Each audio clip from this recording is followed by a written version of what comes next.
All right, Perps, we is live. See what we got going on. We'll give it a minute to see if anybody shows up. If not, I'm running it any damn way.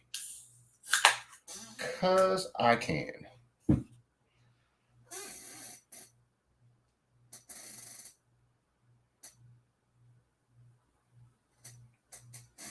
Make sure. Yeah, that's still done. Make sure we are live on Carumble. You know what? Let's see something. Let me mess with something while we're waiting to see whether anybody shows. It seems like StreamYard's kind of been dragging, putting out notifications these days. Let's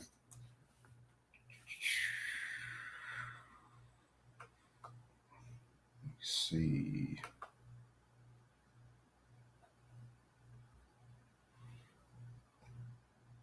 I'll figure out all this technology one day.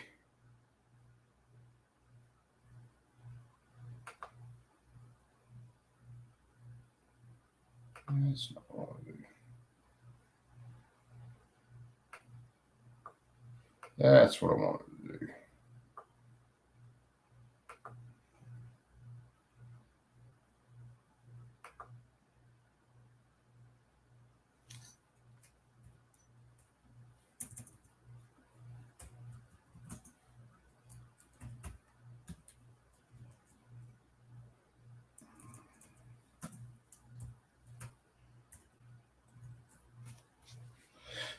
So we'll figure it out.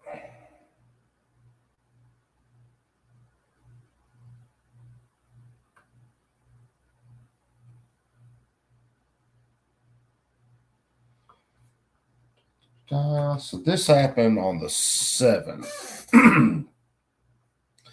And I hadn't gotten to it yet. Of course, there's a couple of sets of oral arguments that I haven't gotten to yet that I still want to get back to. So we'll see. See when we can get to them.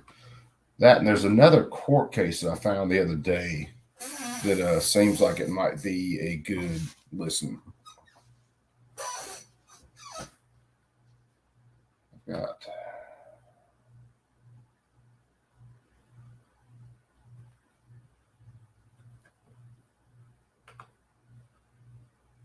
pull up one more thing real fast. Keep myself halfway on track.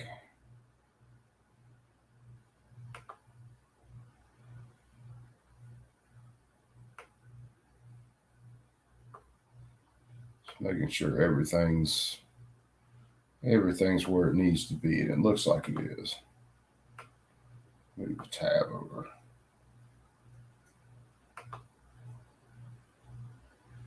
So it seems like we're live. So let's see whether we'll give it another minute or two, see if anybody shows up. I know some of the guys are out in chats right now.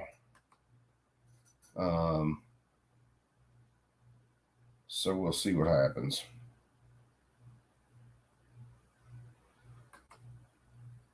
It's been a while since I've gone.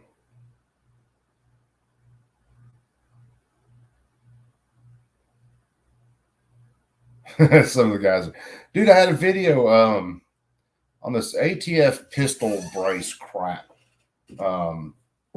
Someone sent me the information, sent me the PowerPoint presentation they were doing.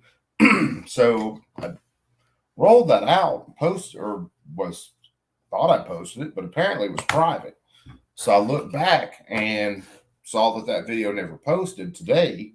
It's been months, man. So I just went ahead and posted. So a bunch of the guys were posting comments on that, catching up on it. And maybe it'll be a good reminder for what's going on right now with all this crap with pistol braces and the pistol brace rule and all that shit. Hey, what's up, Too Many Choices? How you doing, brother? So I figured we'd go live a little bit. I wanted to do this the day that it actually happened. The VanDerStok case, the oral arguments for it. I wanted to do it that day and couldn't. So that video has been sitting around in one of my many folders on my computer for a while, and I just haven't got around to it. So we're going to get around to it today. We're going to listen to VanDerStok v. Garland, and hear the arguments from both sides on why frames and receivers should be legal or why they shouldn't be legal, which is absolute horseshit.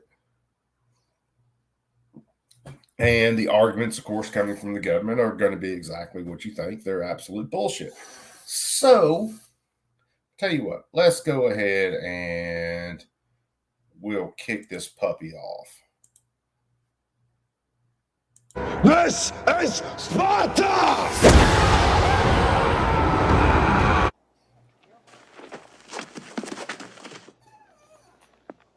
Hey, boys! Look what I got here! Hey, where are the white women at?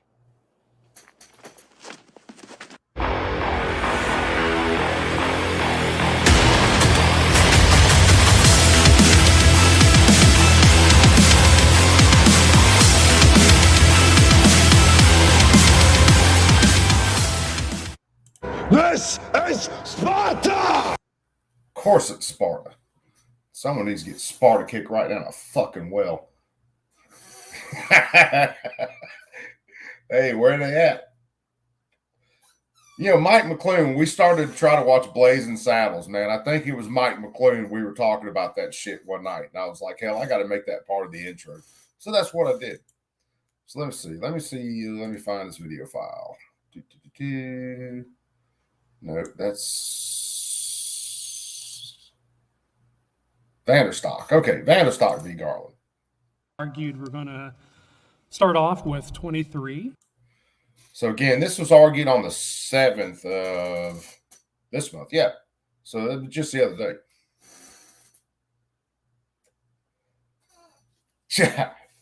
Yeah, it did. Oh, yeah, I wish we could have watched the whole thing and just commented on it, but hey, it is what it is. YouTube kept shutting that shit down quick. -10718, Garland v. VanDerStok. Mr. Janda, step right up. You're batting lead off today. Thank you, Your Honor, and may it please the court, Sean Janda for the federal government. Mr. Janik, good morning and welcome to New Orleans. Let's get right to it because I know we have a short amount of time. I want to make sure I understand ATF's conception of readily as it's used in the regulatory text. So I'm looking, my version is from the Federal Register, so it's 24,739. Subsection C. I understand that you use the phrase readily converted and readily restored. Hell, am I tripping? Did I do this already? I don't care. We're going to listen to it again. Correct, Your Honor. The statute obviously just says readily. The GCA says readily. Correct. Converted. And I gather that we're using readily restored because it's in the NFA.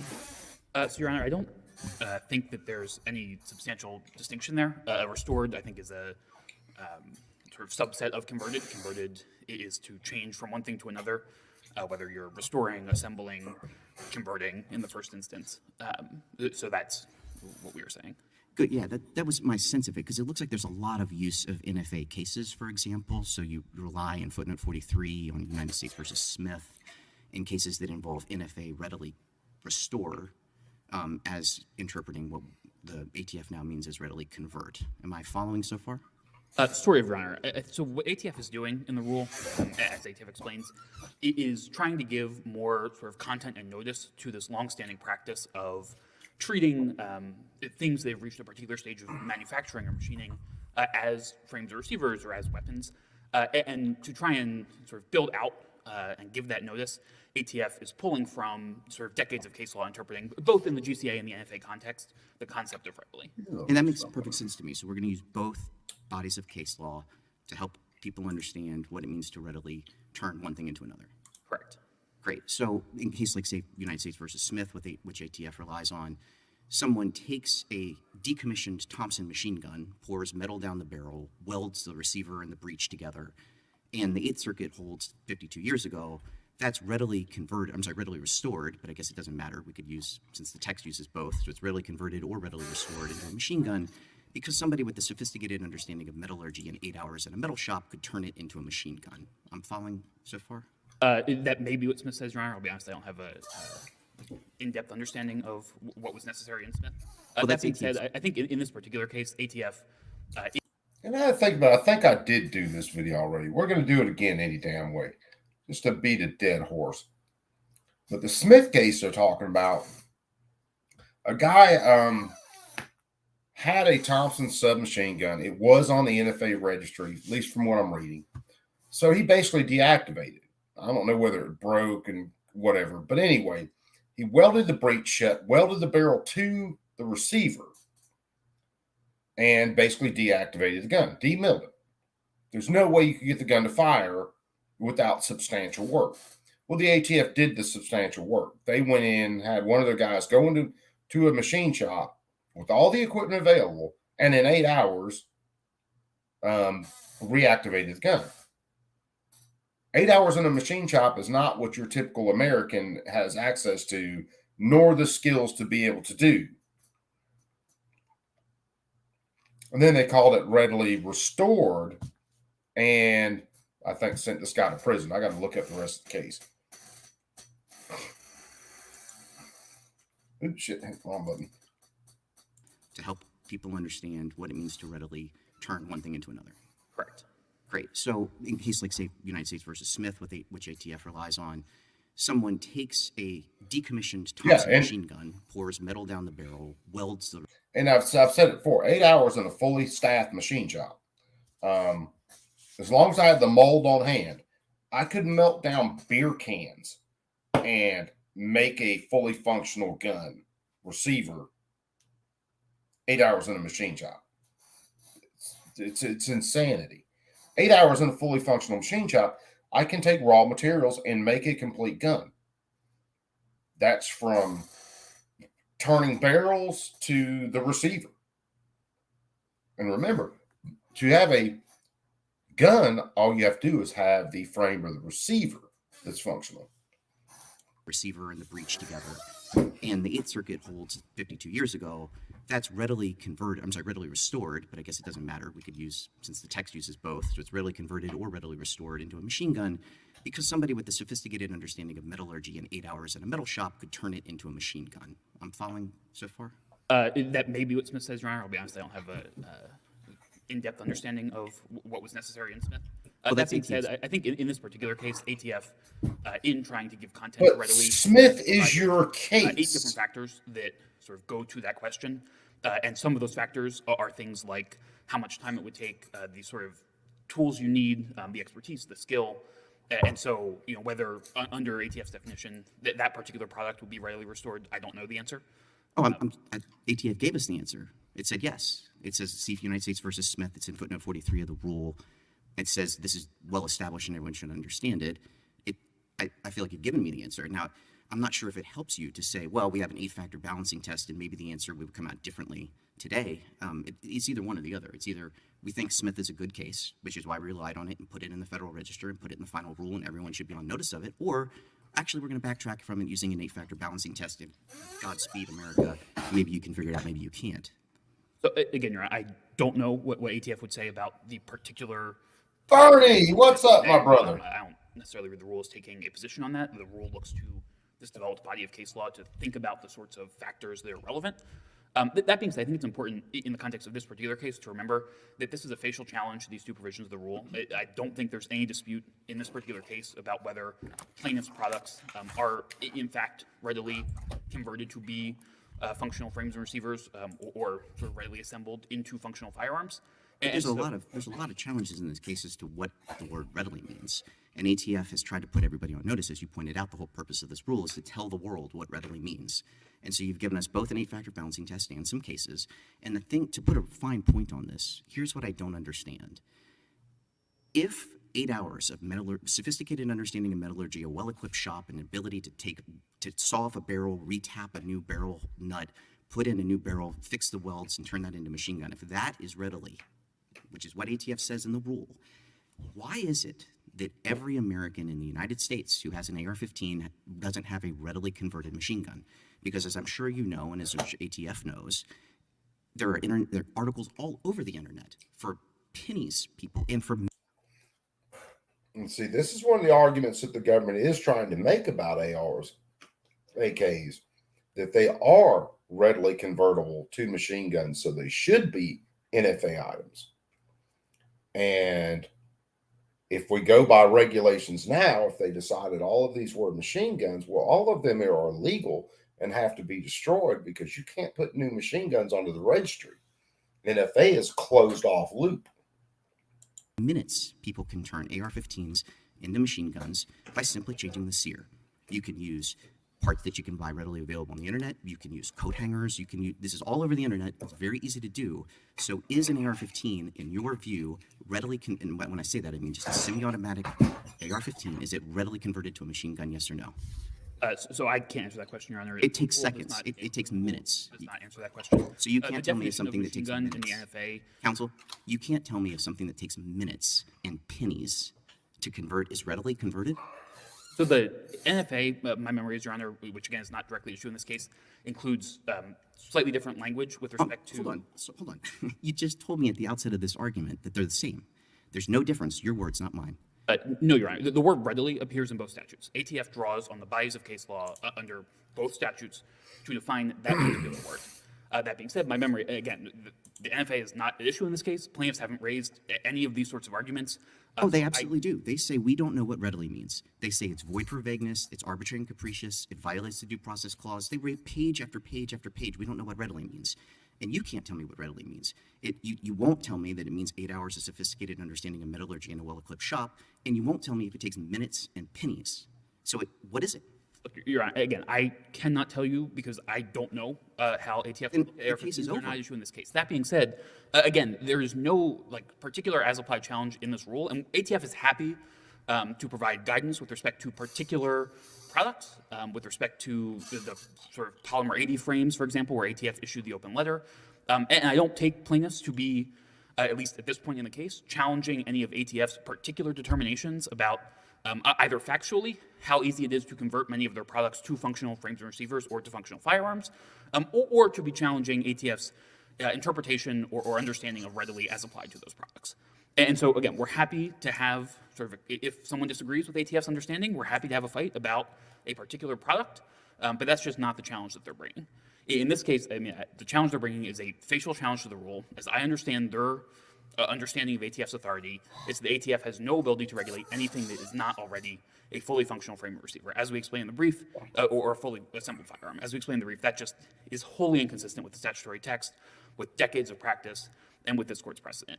And that's, I think, all this court needs to say. The vagueness challenge obviously wasn't ruled on by the district court. I think it would be fine for this court to rule on the two challenges that were ruled on by the district court and send it back for the district court to consider the vagueness challenge in the first instance. But again, that's, I think, just not really an issue in this particular appeal. And your position is you don't know what readily means. That's what I heard you say a minute ago. You can't tell me. I mean, ATF defines readily. There are pages of examples and explanations. ATF has issued, as I understand it, more than 40 particular classifications after the rule with respect to particular products, has issued open letters with respect to sort of commonly available products like the polymer 80 frames, like certain AR variant receiver blanks, which ATF found were not readily converted into firearms. And so again, it's a qualitative standard. It's not a standard that I can stand up here and say reduces down to any single thing. That being said, again, I mean, readily has been in both statutes for decades. I'm not aware of any case holding that. Matt, what's up, brother? In either statute over those decades is unconstitutionally vague or can't be applied. It might be sort of edge cases. There may be hard cases, and there are different factors that have to be. Counsel, how would you reconcile a shift in language from the FFA to the GCA where Congress explicitly amended the statutory language to exclude any part or parts? Yeah, the lawyer for the state right now is the one who's up, and he's arguing. And the judge is trying to pin him down on the definition of readily. What means readily? And the ATF's description is either 8 hours in a fully staffed machine shop or just whatever the fuck we say it is. That's their their plan for this. Of a firearm, with the final rule's inclusion of the weapons parts kit. So the final rule, Your Honor, includes not regulation of individual parts, which is what Congress had done previously, but rather includes regulation of assemblages of parts, say in a kit, that allow an individual to readily assemble their functional firearm. Are you making a distinction between a single part as opposed to a kit that contains parts to be assembled? Correct, because a single part, a single barrel or a single stock, it may not itself be readily converted into a functional or operational firearm. When you put all of the parts together in a kit that in fact allows for that sort of ready assembly, then the assemblage of parts, the kit altogether, is itself both designed to and is readily converted into an operation. See, this is one of those douchebags. I would love to hand him a parts kit with an 80% receiver. Here's all the parts.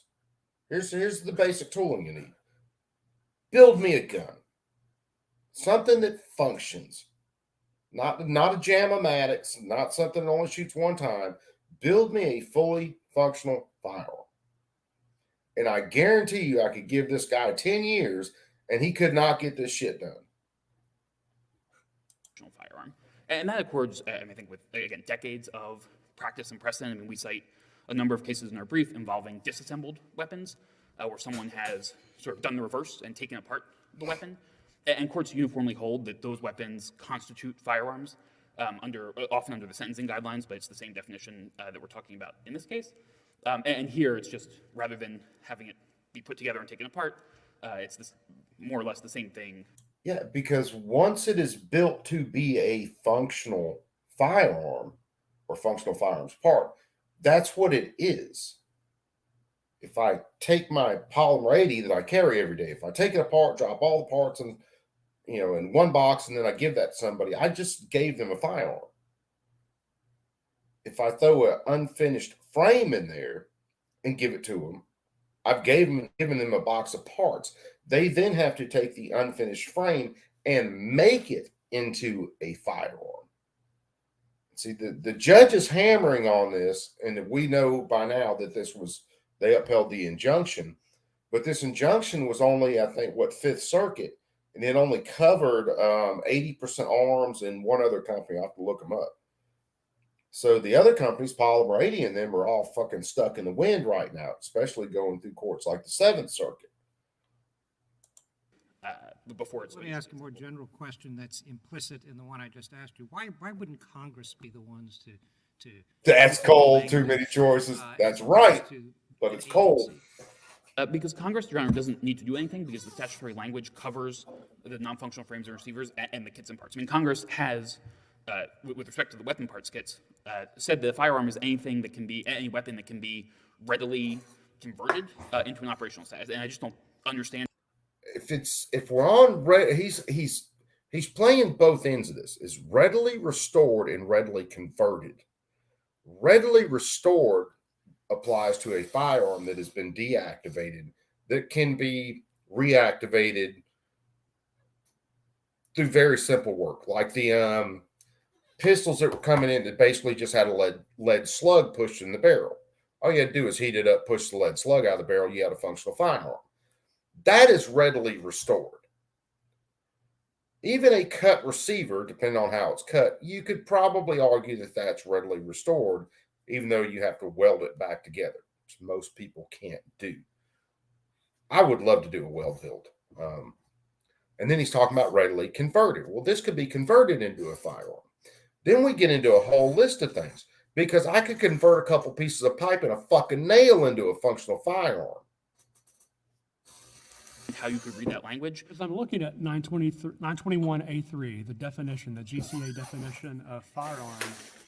Is it the government's view that a frame or a receiver itself is a weapon? So, Your Honor, the frame or receiver of the weapon is regulated as a firearm. I mean, that's... Yeah, man, torch cuts are something else. Matter of fact, if I had to do a torch cut, there are some companies that actually have receiver cuts that you can use where you can cut out where the torch cut was done, and then you can weld in another piece of receiver to cover the destroyed material, basically. And that's the way that I've researched doing those. But yeah, torch cuts are nasty, man. Which, hell, we know that that guy from the Navy who the ATF said had machine guns and stuff. He had cuts, but I think his receivers were bandsaw cuts, which could be welded back together pretty easy. But still, they were cut. They were legal. He bought them legally. Then the ATF says you have machine guns just because they changed their mind on how a receiver was cut. It's so fucked up, the shit that's going on right now. It's hard to keep up with all this bullshit. Say that again? Subsection A says a weapon is readily converted. Right. And then subsection B says the frame or receiver. No readily converted language in B. That's correct, Your Honor. But I mean, two things. One is, as we explained in the briefs, we think that that's just the most natural way to read that language. It's the way that people talk. And in A, Congress has sort of defined a firearm by function. And so it says a weapon that will expel a projectile, a functional weapon. We're not, we're not to read anything into the fact that subsection A, which talks about weapons that are readily convertible, there's that language in subsection A, but there's no such readily convertible language in subsection B, yet we're supposed to import it because that's the most natural. No, you're right. I mean, Congress has not defined the terms frame or receiver. So in the definition of firearm, Congress sort of has a two-halves definition. So firearm is functional firearms, those that will expel a projectile, and also non-functional firearms, those that may rarely be converted to functional or they're designed to be functional. And we think that accords, again, with sort of the natural understanding. If you say, you know, if you have a bicycle, as we explained in our brief, whether it's sort of you can ride it right now or whether it has some plastic on it that you need to take off before you can ride it, it's still a bicycle. But so Congress, in providing the definition, has sort of. But in your argument, jackass, you prove our point. It was always a bicycle.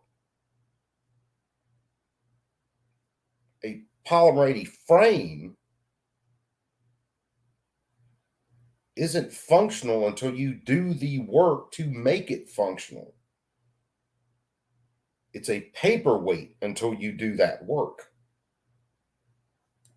Done functional half, non-functional half. Congress hasn't done either of those halves with frame or receiver. Congress has left it to ATF to define the term in the first instance. And so we think that ATF, in defining the term, acted, one, I mean, according to, as we said, the way that people just ordinarily use language, which does not import sort of a functional limitation, but also consistently with kind of the end result of Congress's two halves definition when it itself defined the term in the first half, or in the first provision. Well, yeah, this just has to do with. Counsel, can you help me with the two examples that you don't let the agency who is responsible for enforcing a law make up their own laws. The text of the law is what should matter. If it's not in the text of the law, then it's not covered. The frames and receivers, 80%, aren't in the law because they aren't firearms. You can't slap a barrel in a trigger group, whatever, slap a slide on it, slap an upper on it, and it's a gun. If you let the agency make up their own rules, simply, in this case, something they don't like, they just make up a rule for it. And that rule holds the force of law. are on 24,739 of the Federal Register. So there are two AR-15 blanks or billets. Same piece of metal. They're both been changed from their, as ATF calls it, the primordial state of raw metal block. And they're identical, right? They've got the cutouts, but they're not hollowed out on the inside. They're not indexed. ATF says, one, not a frame or receiver, but the other one is a frame or receiver if it is sold with a jig. You with me so far? Yes. You agree with my understanding of what it says? Yes, Your Honor. Or, I mean, a template, but yes. How does the presence or absence of a jig change the piece of metal, right? You're not regulating the jig, you're regulating the metal. And you're saying the metal has to be serialized, the blank or the billet. That's the thing that is the frame or receiver. That's the thing that's covered by the GCA. That's the thing that is regulated by the ATF, not the jig. So how does the presence or absence of the jig turn a piece of identical metal into or out of a frame or receiver? So to be clear, Your Honor, I don't think any challenge to ATF's understanding of how its regulatory definition applies to those two things is before this court. I'm sorry, it's in subsection C. We're here on a facial challenge to subsection C, and it's literally the example. I can read it to you if you don't have it in front of you. It says example 1 to paragraph C, example 2 to paragraph C. It's literally the thing in front of us.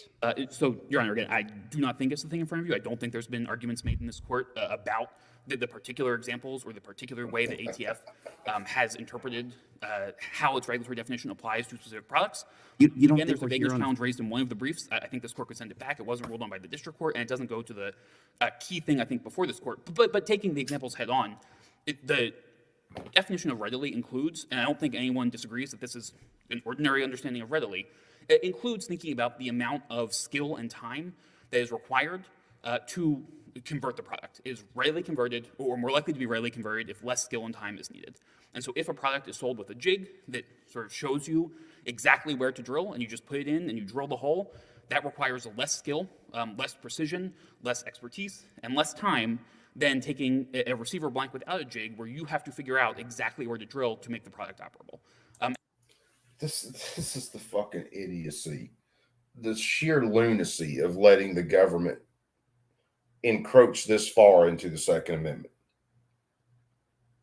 Oh, you can't have these things. They could be turned into guns, and they don't take a whole lot of skill.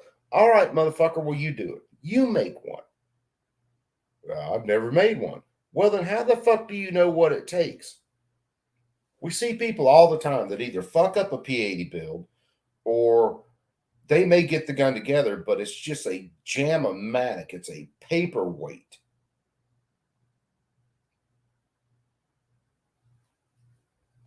And that's all ATF is saying, is that when we're thinking about sort of the availability of or what's being sold with the product, we're just trying to think about whether someone can, in fact, readily convert the product. And it's the same thing where ATF thinks about, for example, the tools that are required and how commonly available or commonly possessed those tools are. It's the same thing. If you need to go out and get some sort of... Chamberg, what's up, brother? To convert the particular piece of metal into a functional frame or receiver, then that is less likely to be readily converted. If you can do it with common tools, it is quite... All right. No, go ahead. Go ahead. One brief question. I know your time is up. If you could briefly respond, how would a remand to the agency as opposed to a vacator provide any relief to the parties? Is the ATF willing to do some sort of fix as a result of this litigation? I think it's hard to understand, Your Honor, exactly what that would look like without understanding what this court thinks any deficiency in the rule would be. We haven't, at least in this court, I think, explicitly asked for remand without vacator based on the way that the district court resolved the case. We don't think vacator is appropriate. I'm happy to not go into that given the time, but we have not specifically asked for remand. Okay. You've still got 5 minutes on rebuttal. Thank you. Thank you, Your Honor. Mr. Patterson, you're up. Hey, thank you, Your Honors, and good morning. May it please the Court, Pete Patterson for Appellees. The District Court correctly held that the ATF exceeded its authority in two critical ways. First, by defining firearm to include items that are not frames or receivers, but that with additional manufacturing could become frames or receivers. And second, by defining firearms to include kits that are not weapons, but that can assist individuals in making weapons for their own use. You better keep her happy, Chamber. The District Court correctly vacated the ATF's rule. Starting with the definition of a frame or receiver simply is something that can operate as a frame or receiver. And the ATF's mistake can be seen from the very text of the rule itself, which says that a frame or receiver includes items that can be readily converted into functional frames or receivers. And the ATF in its own brief says that to convert means to change from one state to another. So if something needs to be changed into a frame or receiver, it clearly is not itself a frame or receiver. Prior to the final rule, didn't the ATF routinely make determinations of completeness? Well, the ATF did make determinations of completeness, but the ATF's position before the final rule, this can be seen in the Syracuse litigation that we've cited, they said you cannot take the readily converted language from Part A and import that into Part B. So that was their legal position before enacting the final rule, and that's our legal position here, is that the readily converted language, it makes no sense to say that's part of the natural understanding, then why did Congress have to include it in Part A if that's part of the natural understanding? And we certainly did raise this issue of the same piece of metal potentially being a frame or not being a frame, depending on what is sold with it. I believe we put those pictures in our brief. Yeah, I'm completely shocked. Like, I'm looking at the DOJ's brief, and I mean, they say the district court erred in holding the rules definition of frame and receiver and partially complete, disassembled, non-functional frames and receivers violates the GCA. They've got it right there. The district court so held it. You raised it as your first question. You've got illustrated pictures of it all in your brief, and then the Justice Department stands up in court today and says, no, none of this is in front of us. I'm confused. Yeah, I'm confused too, Your Honor. I mean, it's a lot. Maybe what they're saying is that we're not raising an as-applied challenge as to those specific items, but we're raising a facial challenge, and that's illustrative of why this rule goes beyond the ATF's authority, because clearly it's regulating items that aren't frames or receivers if they say the same piece of metal can be regulated in certain circumstances, but not in other circumstances. So the ATF has clearly exceeded its authority in that circumstance. Well, it's always a game the ATF's playing and the government's playing, which is we win no matter the argument. It's like fucking fighting a hydra. You chop down one argument, two more come up. And we win on all arguments for the government. No, you don't. You don't have the power to do any of this shit at all. And you never have. The ATF shouldn't even exist. You're right, Chamber. The same with respect to the parts kits. And what's critical to understand about the parts kits is this only has relevance to the extent the kit does not include a frame or receiver. Because if the kit included a frame or receiver, then it would already be a firearm under Part B. But that makes a hash of the statute because the Gun Control Act just does not conceive of a firearm without a frame or receiver. 923I tells manufacturers on every firearm Definitely like whack-a-mole that you manufacture, you have to put a serial number on the frame or receiver. So if an item is classified, a kit, as a firearm, and there's not a frame or receiver, again, that's the only marginal difference this can make, there's nowhere to put the serial number. It just doesn't make sense. So under the Gun Control Act, there must be a frame or receiver. So that sinks the definition. Also, the Gun Control Act says that weapons, including starter guns, that can be readily converted to expel a projectile by the action of an explosive. So it's talking.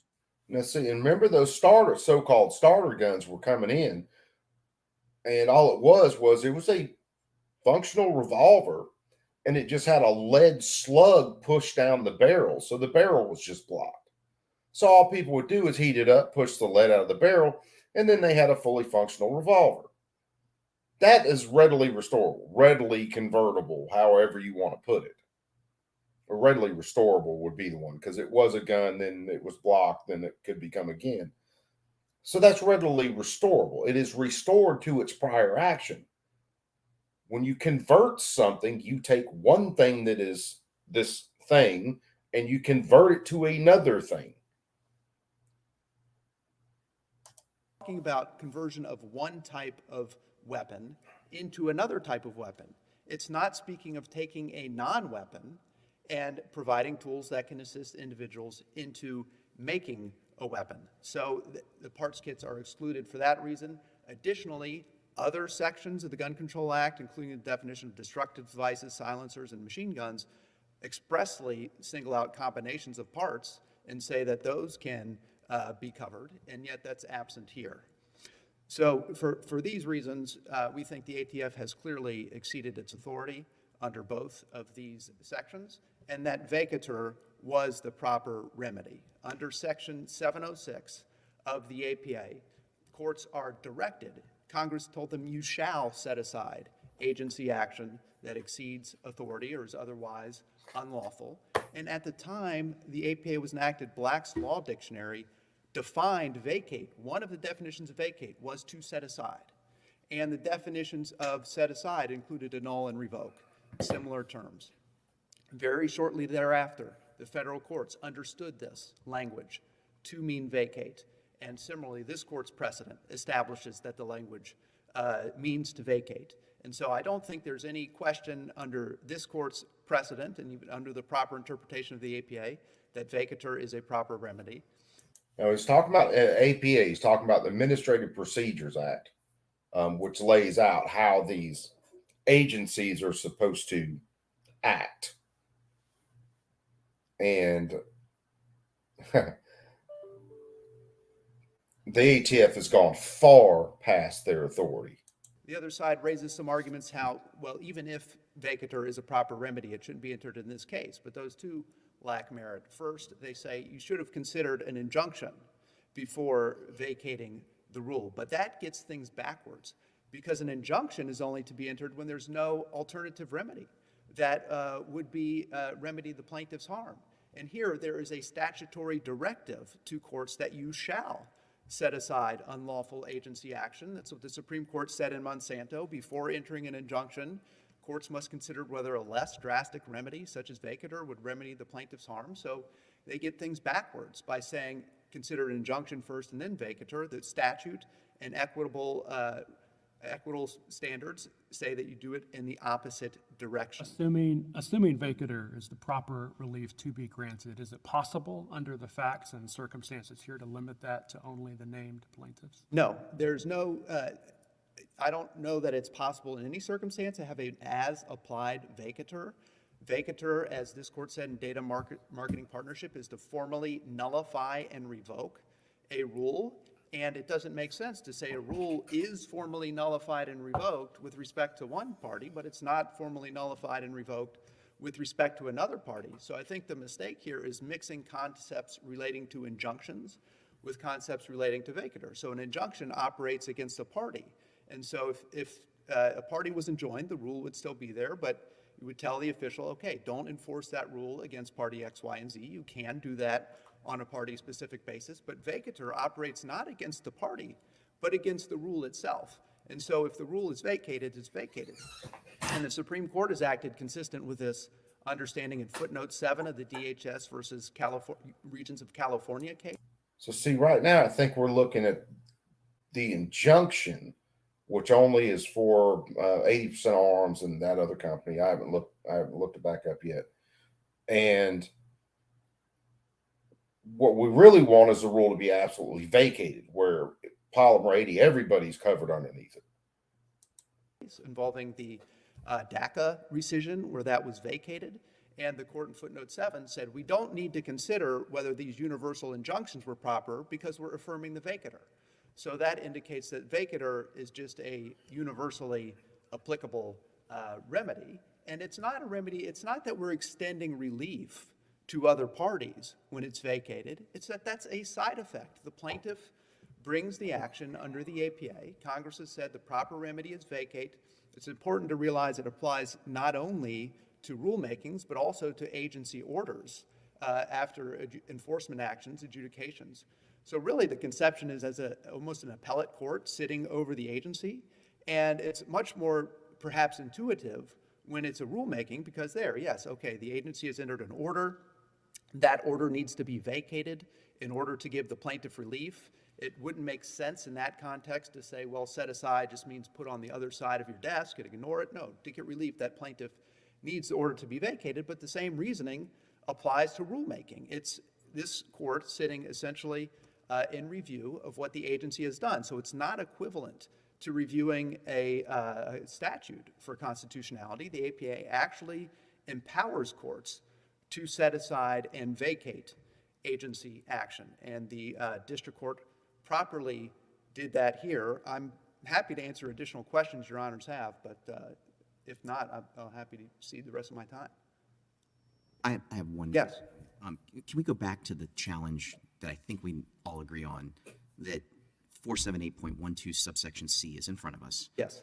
The sentence that the carve out in sort of the back end of the regulatory text says the terms that, and this is the partially complete, disassembled, non-functional frame or receiver, these terms, shall not include a forging, casting, printing, extrusion, unmachined body, or similar article that has not yet reached a state of manufacture where clearly identifiable as an unfinished component of part of a weapon. I think I understand what that is supposed to mean, because clearly identifiable and the 80% sort of common law that came from ATF decisional letters pre this rule, in years past, talked about these kinds of concepts. But this is what I'm curious about your view on. The EG that follows it says, EG, unformed block of metal, liquid polymer, or other raw material. Then that harkens back to phrases used throughout the rule, and they're defined by ATF to mean primordial state. Right. Which I understand from the footnote where they define primordial state to mean, like, literally just raw Like metal. a thing of stone before Michelangelo starts. Exactly right. Yeah. So I don't understand where between primordial state and ATF bringing felony prosecutions against American citizens, where the line is, right? Because those two sentences seem to be conflict with each other. One of them says clearly identifiable. The other says primordial state. Yeah, I don't understand either, Your Honor, and that's why we've said this should be interpreted not to include that for avoid vagueness concerns, and we have raised a vagueness claim. But also, what's 2267 of the record in the rulemaking, ATF says we are not going to set forth in the regulations a precise minimum completion percentage, maximum time period, or maximum level of expertise. It's almost like they're intentionally keeping the rule vague because they don't want people to be able to readily structure their operations. It's exactly what ATF is doing. That's exactly what the government's doing. Too many choices hit on it earlier. We've heard it a lot. I've said it many times myself. They want this shit vague. They don't want any hard lines there. Operations in order to say, okay, we're on the right side of the line. It's almost as if it's intentionally vague so that nobody knows where the line is and then activity is chilled even beyond where it should be under a proper understanding. So yes, we also don't understand where that line is and the other side has not been able to give the court one here today. Circling back real quick to vacatur, Yeah. Can you talk a bit about severability? Okay, yes, so we've defended the district court that these provisions were central to this rulemaking. You can see it in the public communications that we've cited. When the rule was promulgated, it's not clear that this rule would have been promulgated without these provisions. And if the entire rule is vacated, that it's not an injunction, so the ATF is free to go back and repromulgate parts of the rule that it deems proper. The main thing that they point to is the definition of frame apart from these items, but the statutory definition or the regulatory definition has been in place since 1968. Split receiver firearms and striker fired firearms have been popular for decades, so it's not as this is an emergent issue that needed to do that. But all that said, that is something this court potentially could do is sever and vacate 478.11 relating to parts kits and then 478.12C relating to the frames of receivers. Okay. All right, counsel, thank you very much. Yep. Thank you.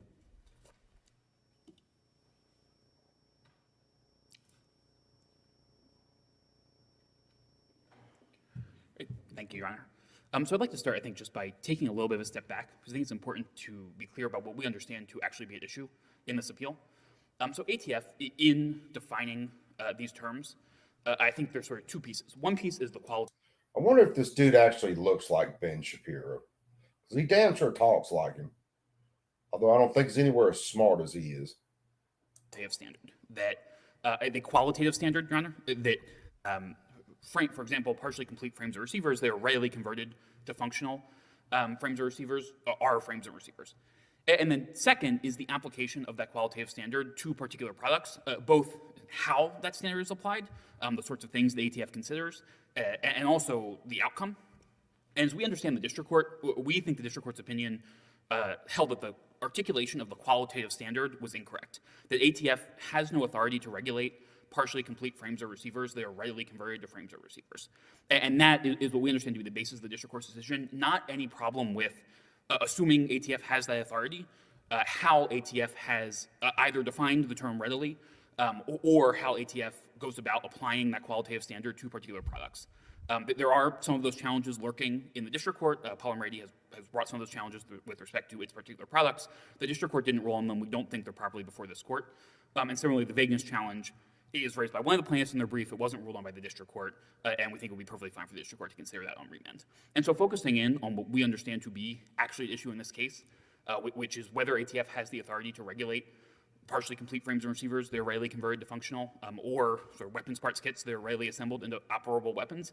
I just don't think plaintiffs have any response either to the plain meaning of the statutory text, which doesn't incorporate the sort of functional limitations that they are trying to read into the statute, or to the decades of history and precedent here. As Your Honor mentioned, Judge Engelhardt, ATF has for decades issued classification layers. We cite layers going back to 1978 in our brief. Yeah, and how many times has the ATF completely fucked people over on this because their vagueness and rule changes? I mean, this whole readily convertible shit came down for a guy who had a demilled or an unoperational Thompson sub, and it took the government 8 hours to make it function and then to put the guy in prison for it. Where ATF has said, even though this frame or receiver is not functional right now, it is sufficiently close to being functional to qualify as a frame or receiver. And that, I think, again, that long-standing regulatory practice, which also accords in the weapons part kit context with this court's precedent and other courts' precedents holding the disassembled weapons, which are essentially weapons parts kits sort of in reverse, qualify as firearms. And I think all the court needs to do to resolve this appeal is to say the district court was wrong. ATF has authority to issue the rule saying that weapons, or clarifying that weapons parts kits that are readily assembled are sort of weapons that are readily converted and designed to be firearms, and two, that partially complete frames or receivers that are readily converted are themselves, in an ordinary understanding of the term and consistent with decades of ATF regulatory practice. Hey, Vanessa, what's up? Themselves regulated as frames or receivers. And then second, turning quickly to the remedial issue.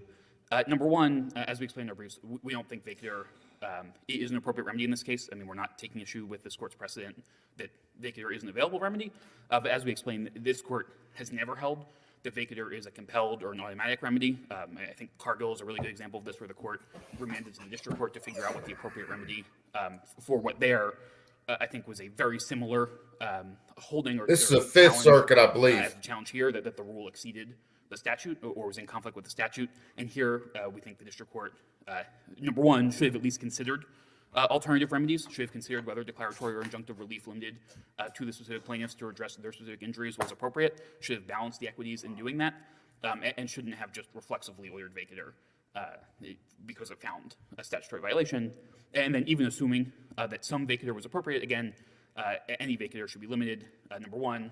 This was the frame and receiver rule. Severability holding that the district court, again, vacated the entire rule with no discussion of severability, without explaining that it thought that the provisions that it held unlawful were in fact inseparably intertwined with provisions that it held lawful. We explain in our briefs, they're just not. I mean, those provisions regulating silencers, regulating record-keeping requirements, regulating sort of which particular component of a firearm constitutes the frame or receiver, they're not sort of challenged in this appeal. They weren't held unlawful, and they don't depend on the challenge definitions to operate. And so at the least, we think the district court this court needs to reverse as to the vacatur of the remaining portions of the rule. And then also, again, the vacatur as to the non-parties. Just traditional, equitable, and constitutional principles generally limit relief to redressing the plaintiff's specific injuries. Here, I don't think plaintiffs ever contend that a universal vacatur is required to redress their specific injuries. And so there's no reason that the district court could not have, and this court should not reverse as to at least the overbroad aspects of the vacatur. If there are no further questions. God, he talks about overbroad. Thank you very much. Thank you to both sides this morning. Very lively, obviously. So the case is submitted. All right, so that was submitted, and we know now that the Fifths, they basically told the ATF to eat a bag of dicks. This is more than likely going to be one of those cases that will be ready for the Supreme Court to pick it up. I don't know whether they will or not. I don't know. Do I think it would be a good case for them to pick up? Yes. That being said,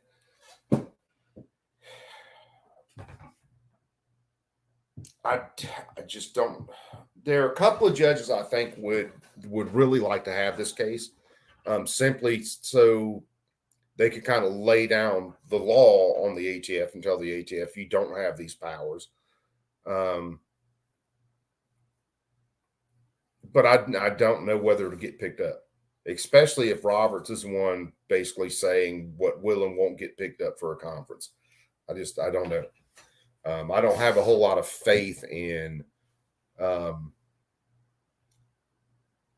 what the Supreme Court picks up sometimes. And honestly, it shouldn't have gone this far. It should have been shut down from the jump because the ATF doesn't have this power. The government constitutionally does not have the power to regulate these things. But, it's not like they care. Hey, Brooke, what's up? So we'll see where this one goes from here, basically. And like I said, there's a couple of more cases. Of course, we still got to get to the cases from the 7th Circuit over the assault weapons bans and stuff there. Hopefully, I'll be getting to those one day shortly. And even if the decisions are written by the time I get to those cases, it'll still be good to go back and listen to how these cases are argued. And that's one of the reasons I like doing streams like this, where we go in and we listen to the oral arguments, so people can hear how these cases are argued. People can hear how the government is pushing their case, and how the lawyers are pushing the case for the appellant and trying to fight back against all of this overreach, because it's absolutely far exceeding the government's power for them to be able to regulate firearms in general, but also parts that are either just a part of a firearm or things like 80% frames, which are paperweights. Until you actually complete the work to where you can fit barrels, fit components, that's all it is. It's paperweight. Home is better than the hospital? Well, yeah. Try to stay out of hospitals. They're not good places.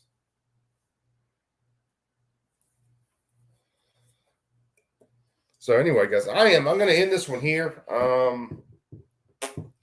Probably, I don't know. I might do some stuff later on this evening. I keep saying that, and then something always happens in the evening. If I can, I'm going to do another stream tonight on some other oral arguments. And there's another case that's a criminal case that has to do with some ghost guns and the way the government was charging somebody. And it seems like in this case, again, they're arguing over the interstate commerce clause, what is moved in interstate commerce. And I believe what they did in this case, and I've still got to read some more, they didn't charge the guy, and this was a felon, who said he was building guns and selling guns to a couple people. I really don't care. But what they did was I don't think they criminally charged him with the possession of the ghost guns, because again, they were arguing about what had moved into interstate commerce, because that's what these laws are based on. If it hasn't moved in interstate commerce, the federal government has no say-so in it. But what they did was they held that until sentencing, and they used the ghost guns, and again, quotation, ghost guns. They used those in his sentencing to basically, ramp up his sentence. In the case itself, I think they got him for ammunition, but they didn't get him for the guns, and then they used the guns for the sentencing. It's a weird case I'm still looking at. And I thought it was just kind of funny, because especially with all the stuff with ghost guns and frames and receivers these days, why the government didn't go after him for the ghost guns, the unfinished frames or receivers, or the guns that he completed.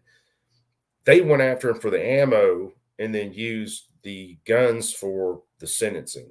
It's this weird. It's funny how that case was, and it's just a case that I ran across that came up in I don't remember what circuit it is now. I can't remember whether it was DC circuit or whether it was 9th. I'll pull it back up once I finish everything and actually start putting together stuff for that video.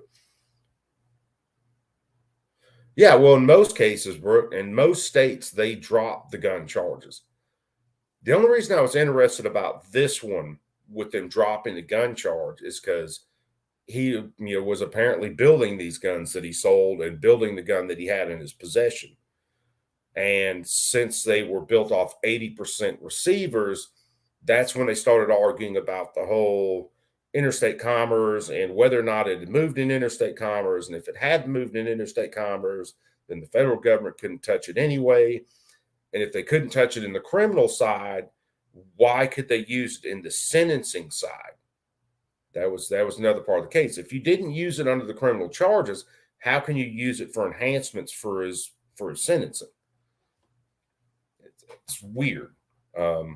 I'm not a lawyer. I'm sure some lawyer out there completely understands this shit, and it may probably make sense to someone who has had their brains knocked out and become a lawyer.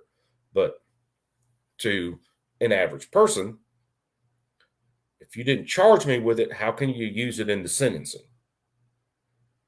And it's a situation where the government wants the best of both worlds. We don't want to touch this in a criminal case, I believe, because they don't want it thought that ghost guns are not, in the purview of the federal government because they haven't moved in interstate commerce. So I think the government kind of held that to the end. And then they go, well, oh, yeah, hey, we're going to use this for the sentencing. So that's another case. And like I said, I still got to do a little bit more research on it. It's a funny case from what I've seen. It doesn't look like this dude's the best dude on the planet. But hey, most of the time when our rights are either being challenged or defended, it's not because your average great person like Brooke was out there and got caught with something. It's more than likely a shithead who wasn't really a good dude, and the government charged him with a bunch of shit, and then they're fighting over what is constitutional, what's not constitutional. How can the government charge for this? It should be illegal. Our rights aren't necessarily defended by the cleanest of the sheep. So we'll see where that goes. But anyway, guys, I'm going to get out of here for right now. I got a few more things I gotta start working on here in a couple minutes. So we're going to end this one. So as always, you perps be cool. Keep that thing on you at all times. And I'm out. Love each and every one of you guys. You guys have a good day.